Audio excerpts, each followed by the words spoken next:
Assalamualaikum warahmatullahi wabarakatuh. Pada kesempatan kali ini, saya akan menjelaskan mengenai analisis kebangkrutan pada PT Java Confit Indonesia Tbk. Sebelumnya, perkenalkan nama saya Anis Farhatun, NIM 7311419003. Yang pertama ada profil perusahaan. Nama dari perusahaan ini adalah Java Confit Indonesia Tbk yang berstatus perusahaan go public atau sudah terdaftar di Bursa Efek Indonesia. Untuk jenis industrinya merupakan perusahaan manufaktur yang berdiri pada 18 Januari 1971 yang memiliki kantor pusat di Wisma Millenia, Jakarta. Merek utama dari produk-produk Java Confit antara lain pakan ternak seperti Confit dan Benefit, produk daging ayam segar seperti Best Chicken dan Tora-Tora, dan juga daging-dagingan seperti Tokusen Wagyu Beef.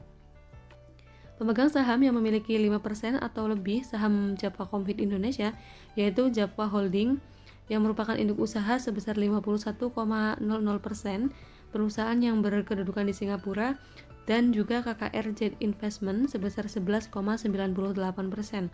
Kemudian pada tanggal 31 Agustus 1989, Java memperoleh pernyataan efektif dari Bapepam LK untuk melakukan penawaran umum perdana saham Java kepada masyarakat sebanyak 4 juta dengan nilai nominal sebesar Rp1.000 per saham dengan harga penawaran sebesar Rp7.200 per saham.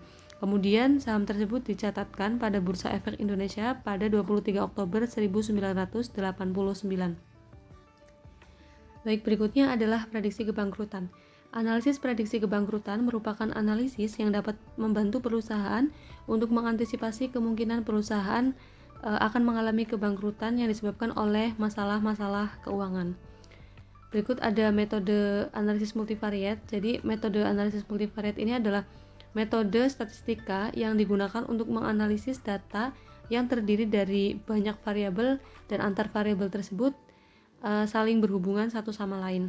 Kemudian untuk rumus atau formula dari metode analisis multivariat untuk perusahaan manufaktur go public ini sebagai berikut.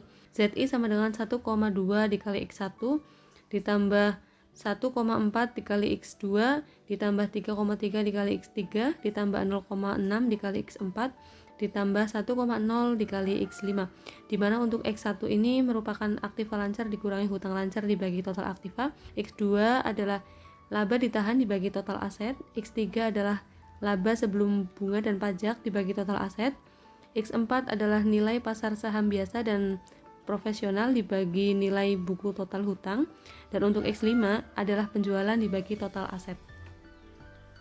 Berikutnya ada indikasi atau klasifikasi dari metode Z-score. Salah satu alat untuk menganalisis kebangkrutan di suatu perusahaan adalah dengan menggunakan metode Z-score.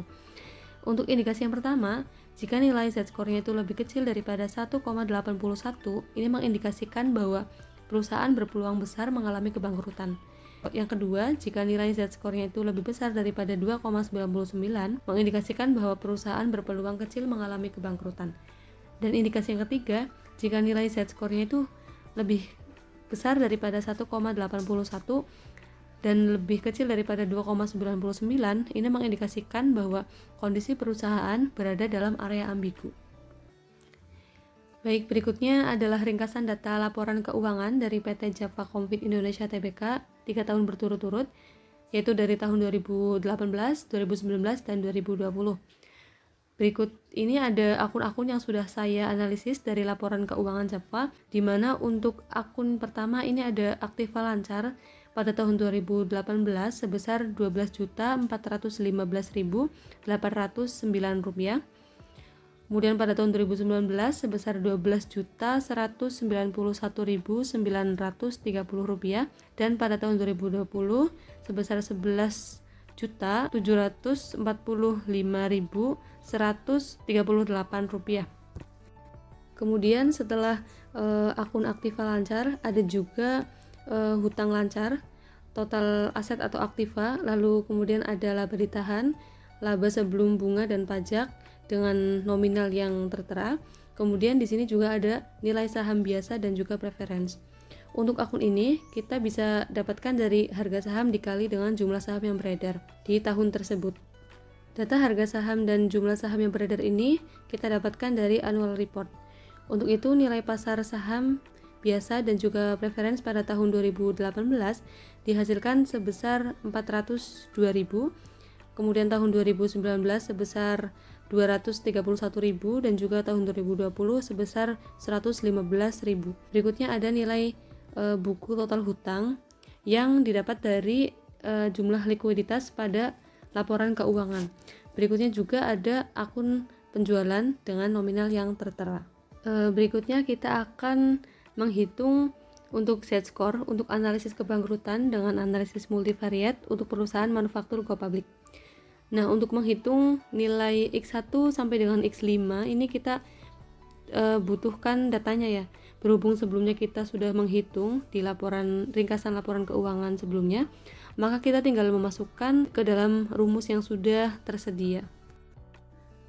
Nah, untuk X1 itu rumusnya adalah aktiva lancar dikurangi hutang lancar dibagi total aset. Di mana aktiva lancarnya ini tadi misalkan saya ambil contoh di tahun 2018.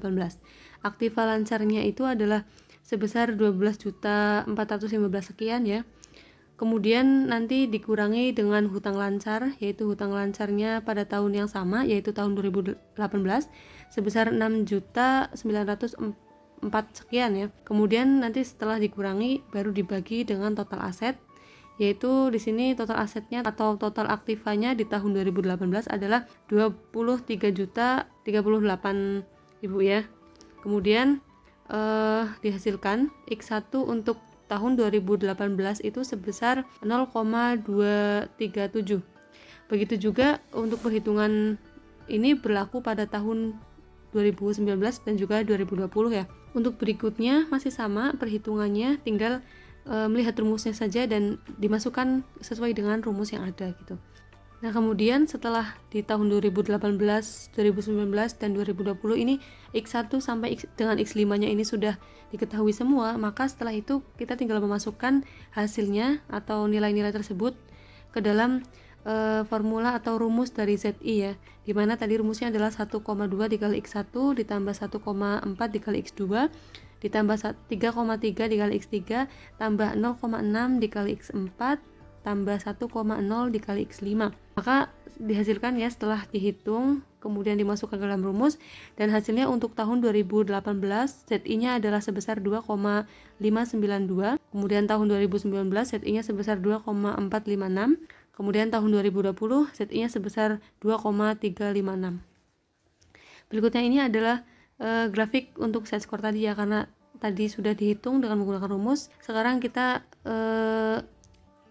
menggunakan grafik Z-score-nya untuk memudahkan pembaca dalam melihat nilai yang dihasilkan di tahun 2018, 19 dan juga 2020.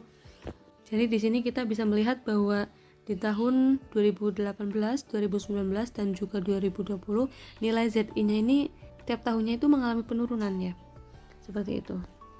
Nah, berikutnya ini ada analisis. Berdasarkan hasil hitungan koefisien Z-score untuk perusahaan manufaktur PT Java Konfit Indonesia Tbk, pada tabel diketahui bahwa tahun 2018 kondisi keuangan perusahaan PT Java ini berada dalam kategori gray area atau dalam kondisi antara bangkrut atau tidak bangkrut, dengan nilai Z-score-nya itu sebesar 2,59. Artinya nilai tersebut berada di antara 1,10 dan juga lebih kecil daripada 2,60.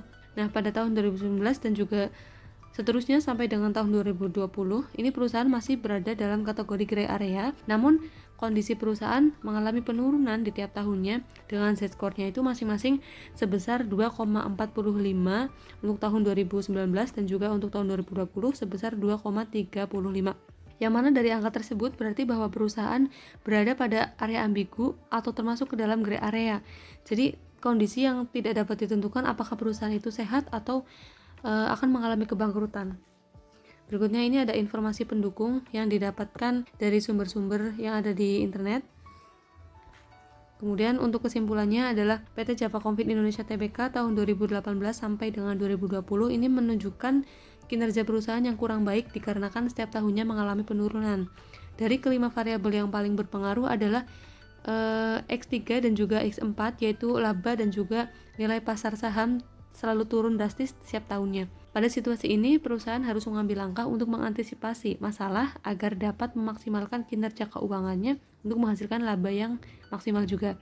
Kemudian untuk grafik skornya pada tahun 2018 ini menunjukkan bahwa perusahaan berada di dalam kategori gray area.